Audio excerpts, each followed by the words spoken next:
jam gena waɗi fini wiyete men ñande mawde 21 colte ujunɗe 2025 ina hawre 22 yaw ujunere temen nayi capannayi jeegom fergo. Nafoore jangde ko jangde woni saldu ɓamtare ko kañum ɗowata golle men kala. So Afrique naɓe jiiɗi humnude goƴaji mumen alay sago ɓe mbaylana koye maɓɓe ngaluji maɓɓe ɓe gurna dañirɗe sato maɓɓe so ɓe jiiɗi moƴƴinde ƴellidde gurdam maɓɓe gila e cellal maɓɓe ha e dandude sato maɓɓe.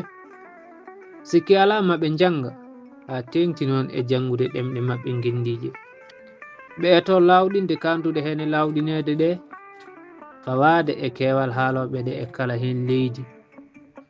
Jangde ina himmi sanne e te ko himme ɓeydetoɗo e kala saaha ndereru yimɓe e jangde koko ɓeydoto tan e te alaɗo haaƴi.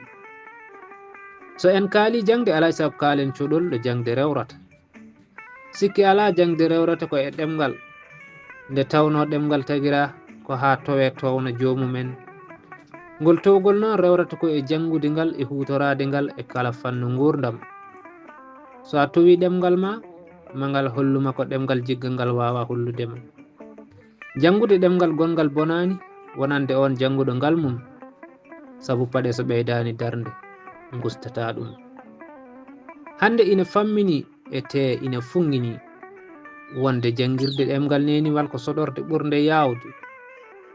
Wittoji tabitini wonde cukalel gadorguel jangude ɗemgal mum neniwal ɓuuri yawde feƴƴitade e ngel gadorguel jangude ɗemgal jigga ngal.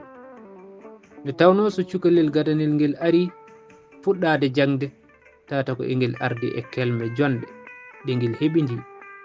ɗum noon ena walla ngel e famde kala ko janginowo o haali ma golli e nder jangirdu ndu.